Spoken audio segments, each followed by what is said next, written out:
শহরে বুকে ঘুরে বেড়াচ্ছে এক অদৃশ্য সাইকো কিলার। সে নিজের হাতে কাউকে খুন করে না, বরং তার বলা কয়েকটি সাধারণ কথায় মানুষকে ভয়ঙ্কর খুনিতে পরিণত করে। এরপর সেই সাধারণ মানুষগুলো হাসি মুখে নিজের সবচেয়ে কাছের মানুষদের গলা কেটে হত্যা করতে শুরু করে। আর প্রত্যেকটা লাশের গলায় তার একটা নির্দিষ্ট ক্রস চিহ্ন এঁকে রেখে যায়। কিন্তু সেই কিলার এমন কি বলে যাতে মানুষরা নিজের জ্ঞান হারিয়ে ফেলে? এই রহস্যের উত্তর চলো আমরা গল্প থেকে জানার চেষ্টা করি। গল্পের শুরুতে আমরা পরিচিত হই কেনিসি তাকাব নামের একজন গোয়েন্দার সাথে। প্রফেশনাল লাইফে সে বেশ সাকসেসফুল হলেও ব্যক্তিগত জীবনে তাকে বেশ একটা আপসেট, কারণ তার স্ত্রী ফুমি দীর্ঘদিন ধরে ডিমেনশিয়া নামের একটা জটিল মানসিক রোগে ভুগছে। ডিমেনশিয়া হলো এমন এক রোগ যার ফলে রোগীরা প্রতিদিন ছোটখাটো ঘটনাগুলো খুব সহজে ভুলে যায়। তো এই রোগের ট্রিটমেন্ট নেওয়ার জন্য ফুমিকে নিয়মিত একজন ডাক্তারের কাছে যেতে হয়। স্ত্রীর এই অবস্থা দেখে তাকাবের ভিতর থেকে একদম ভেঙে পড়লেও সে নিজের ইমোশনাল কাউকে প্রকাশ করে না। সেদিনও ভূমি ডক্টর চেম্বারে গিয়ে নিজের সিরিয়ালের জন্য ওয়েট করছিল। সময় কাটানোর জন্য সে সামনের টেবিল থেকে বলরিয়ার্ড নামের একটা বই হাতে তুলে নেয়। বইটা বেশ মনোযোগ দিয়ে পড়তে থাকে। এরপর ডক্টর যখন তার চেক আপ করতে আসে, তখন কথার মাঝে ফুমি হঠাৎ একটা অদ্ভুত কথা বলে বসে। সেই ডাক্তারকে অবাক করে দিয়ে জানায় যে, আমি জানি এই গল্পের শেষ ঠিক কি হতে চলেছে। এখন ফুমির মুখে এমন খাপছাড়া কথা শুনে ডক্টর নিজেও বেশ চমকে যায়। তবে সে কেন এমন কথা বলছে তার পিছনে রহস্য আমরা মুভির একদম শেষ দিকে জানতে পারবো। এই ঘটনার পরে আমাদের মুভির সিন শিফট হয়, চলে যায় সরাসরি তাকাবের কাছে। আমরা দেখি তাকাবে একটা জঘন্য মার্ডার ইনভেস্টিগেশন করার জন্য ক্রাইম স্পটে পৌঁছাতে যাচ্ছে। সেখানে প্রাথমিক তদন্ত শেষে জানতে পারে যে প্রস্টিটিউট এখানে খুন হয়েছে, আর যে লোকটা এখানে খুন করেছে তার নাম হলো কোয়ানা। গত রাতে এই কোয়ানো মেয়েটাকে নিয়ে ওই রুমে রাত কাটিয়েছিল, কিন্তু এরপরেই কোনো এক অজানা কারণে ওই মেয়েটার মাথায় পাইপ দিয়ে বাড়ি মেরে তাকে হত্যা করা হয়। মেয়েটার বডির দিকে তাকাতেই ডিটেকটিভ তাকাবের রীতিমতো চোখ আটকে যায়, কারণ সেখানে ভিকটিমের গলার উপর থেকে একদম বুক পর্যন্ত খুব নিখুঁতভাবে ক্রস চিহ্ন আঁকা। মানে বুঝতেই পারছো ভেতরে কতটা আক্রোশ থাকলে মানুষ এমন ভয়ঙ্কর হতে পারে। তবে একজন ডিটেকটিভ হিসেবে তাকাবের এখনো অনেক কিছু জানতে হবে, তাই আরও ডিটেলস ইনফরমেশন বের করার জন্য সে ওই এলাকার একটা সার্চ অপারেশন শুরু করে। এভাবে চারদিক খুঁজতে খুঁজতে তাকে এমন একটা দৃশ্য দেখে যা একদমই আশা করেনি। সে দেখতে পায় কোয়ানো নামের সেই সাইকো কিলার ক্রাইম স্পট থেকে কিছুটা দূরেই একটা চিপায় একটা নগ্ন অবস্থায় বসে রয়েছে। আসলে এত বড় একটা খুনের পরেও কোয়ানো সেখান থেকে পালিয়ে যাওয়ার কোনো চেষ্টা করেনি, এমনকি সে নিজের অপরাধ ঢাকার জন্য বডিটাকে লুকানোর কোনো উদ্যোগ নেয়নি। এর বদলে সে কেন নিজেকে এমন খুনসুটি করে প্রচন্ড আতঙ্ক নিয়ে সেখানে বসে থাকে, এর কোনো উত্তর তাকাবের কাছে নেই। তো এরপরই তাকাব ইনভেস্টিগেশন শেষ করে মেয়েটার বডি পোস্টমর্টমের জন্য পাঠিয়ে দেয়। পোস্টমর্টমের কাজ শেষ করার পর তাকাব তার কেসের ফাইল নিয়ে সোজা পুলিশ স্টেশনে আসে। সেখানে আসার পর আমাদের পরিচয় হয় মাকাতো নামের একজন সাইকোলজিস্টের সাথে। পেশায় সাইকোলজিস্ট হওয়ার পরেও পাশাপাশি এই মানুষটা ছিল ডিটেকটিভ তাকাবের একজন বেস্ট ফ্রেন্ড।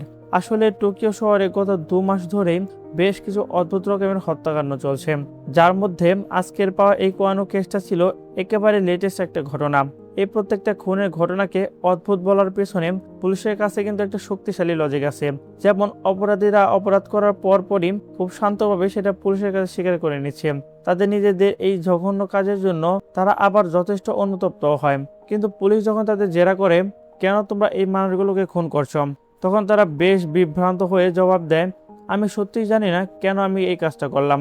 এখন এই প্রত্যেকটা মার্ডার কেসে খুনি এবং ভিকটিম সম্পূর্ণ আলাদা মানুষ হলেও তাদের খুনের ধরন কিন্তু একই রকম। প্রত্যেকটা খুনি তাদের ভিকটিমের গলার উপর থেকে অদ্ভুত এক ক্রস চিহ্ন এঁকে দেয়। ফলে প্রত্যেকটা ক্রাইম সিন থেকে পুলিশ অবিকল সেম অবস্থায় একটা নির্দিষ্ট বিষয়গুলো খুঁজে পায়। তাকাপো তার বন্ধু এই কেসটা নিয়ে অনেকক্ষণ আলাপ আলোচনা করতে থাকে। কথায় এক পর্যায়ে সুকুমার বেশ সিরিয়াস হয়ে বলে, আমার মনে হয় লুসিফার বা শয়তান নিজেই হয়তো কিলারদের উপর ভর করেছে। এখন সুকুমার ধারণা এই অদৃশ্য শক্তি হয়তো সাধারণ মানুষ দিয়েই এই নৃশংস হত্যাকাণ্ড চালানো প্রতিনিয়ত বাধ্য করছে। যদিও তার এই থিওরি সাইকোলজিক্যাল দিক থেকে বেশ হাইপোথেটিক্যাল, কিন্তু তবুও বর্তমান সিচুয়েশন এমনটা মনে হচ্ছিল।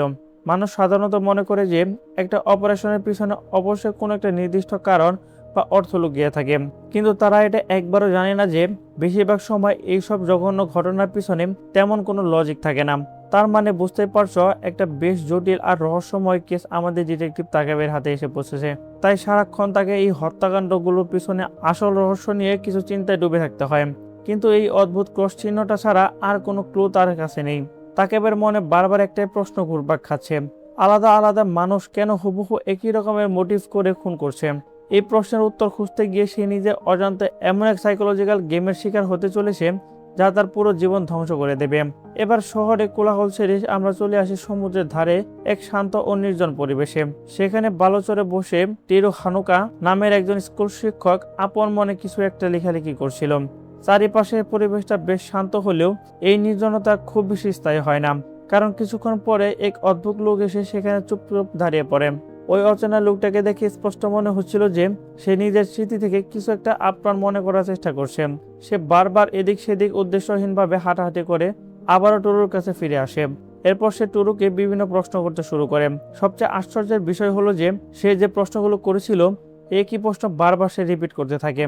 এখন টিরু সেই লোকটার অবস্থা দেখে তার উপর মায়া হয় এবং তাকে জিজ্ঞাসা করে যে সে কোথা থেকে এসেছে এবং তার আসল নাম কি।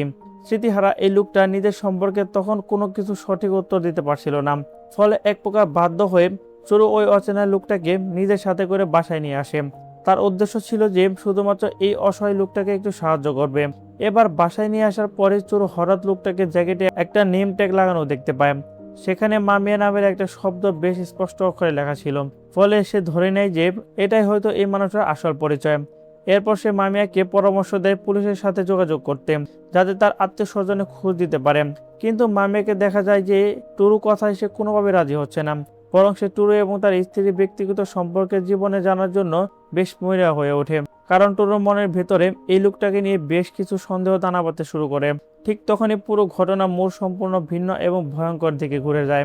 মামিয়া হঠাৎ তার পকেট থেকে একটা লাইটার বের করে আগুন জ্বালায়, আর সেই জ্বলন্ত আগুনের আলোয় টুরু যখন মামিয়াকে দেখতে পায়, সেই লোকটা আগুন জ্বালিয়ে টুরুকে হিপনোটাইজ করে ফেলে। এখন মামিয়া ওই সম্মোহনের ফলে টুরুর সাথে ঠিক কি হতে যাচ্ছে সেটা জানার আগে আবারও আমরা তাকাবের দিকে ফিরে যাই। সেদিন রাতে ডিটেকটিভ তাকাবে তার স্ত্রী ডিনারে বসে খাবার খাচ্ছিল। ফুমির মানসিক অবস্থা এমনি ভালো না থাকার কারণে তাকাব তাকে নিয়ে বেশ চিন্তার সময় পার করে। খাবার খেতে খেতে ফুমি তাকে বলে যে তারা দীর্ঘদিন কোথাও যাচ্ছে না, তাই তাকাবের এই বর্তমান কেসটা শেষ হওয়ার পর যেন তাকে নিয়ে একটু ঘুরতে যায়। স্ত্রী এমন আবদার শুনে কোনোভাবেই সে হতাশ করতে চায় না। সে ফুমির কথায় রাজি হয়ে যায় এবং তাকে বলে যে তার পছন্দের একটা জায়গা চয়েস করতে। কিন্তু এই প্ল্যান যে কি ভয়ঙ্কর একটা দুঃস্বপ্নে পরিণত হবে তার কেউ জানতই না। এদিকে পরের দিন সকালে তাকাবে আরো একটা জঘন্য হত্যাকাণ্ডের খবর জানতে পারে। জানা যায় টুরু হানুকা নামের একজন শিক্ষক কোনো এক অজানা কারণে তার নিজের স্ত্রীকে হত্যা করেছে। খবর পেয়ে তাকাব সেই ইনভেস্টিগেশন করার জন্য যায়। তখন সে জানতে পারে যে ওই ঘটনা আগের মার্ডারগুলোর মতোই একই প্যাটার্নে করা। ভিকটিমের গলা থেকে পেট পর্যন্ত একটা ক্রস আঁকানো। পুলিশ যখন হানুকাকে জিজ্ঞাসা করে তখন সে নির্দ্বিধায় নিজের অপরাধ স্বীকার করে নেয়। সে পুলিশকে জানায় যে খুন করার সময় কাজটা তার কাছে একদম ঠিক বলে মনে হচ্ছিল, কিন্তু অপরাধী নিজেই জানে না যে কেন সে নিজের ভালোবাসার মানুষকে এত নৃশংসভাবে দুনিয়া থেকে সরিয়ে দিল। এখন হানাওকার মুখের এই অদ্ভুত কথা শুনে চিন্তা আরো বাড়তে থাকে, কারণ প্রত্যেকটা কিলার একই কথা বলছে, কিন্তু তাদের মোটিভ বের করা একেবারে অসম্ভব। তাই সে তার বন্ধু সুকুমারের থিওরির উপর আরেকটা গুরুত্ব দিতে শুরু করে। তাকে ভাবতে থাকে যে সত্যি কি মানুষ শয়তানের প্ররোচনায় এমন করছে নাকি এর পিছনে অন্য কারো সাইকোলজিক্যাল ব্যাপার আছে। ঠিক এই সময় ওইদা নামের এক পুলিশ কর্মকর্তাকে রাস্তার টহল দিতে দেখা যায়। হঠাৎ ওইদা লক্ষ্য করে যে একটা পরিত্যক্ত বাড়ির ছাদে একটা লোক বিপজ্জনকভাবে বসে আছে। এই বসে থাকা লোকটাই হলো সেই রহস্যময় ছেলে মামিয়া। তাকে এভাবে বসে থাকতে দেখে পুলিশটা ধরে নেয়। সে এই লোক হয়তো আত্মহত্যা করতে চলেছে, তাই নিজের ডিউটির অংশ হিসেবে সে দ্রুত ছুটে যায় ওই ছাদের দিকে। এবার ছাদের উপরে উঠতে গিয়ে ওইদা যখন তাকে সাহায্য করার জন্য হাত বাড়ায়, ঠিক তখনই ঘটে এক অন্য ঘটনা। মামিয়া হুট করে ছাদের উপর থেকে লাফ দিয়ে নিচে পড়ে যায়। তবে ভাগ্যক্রমে সে বেঁচে গেলেও নিচে পড়ার কারণে তার পায়ের গোড়ালিটা মারাত্মকভাবে মচকে যায়।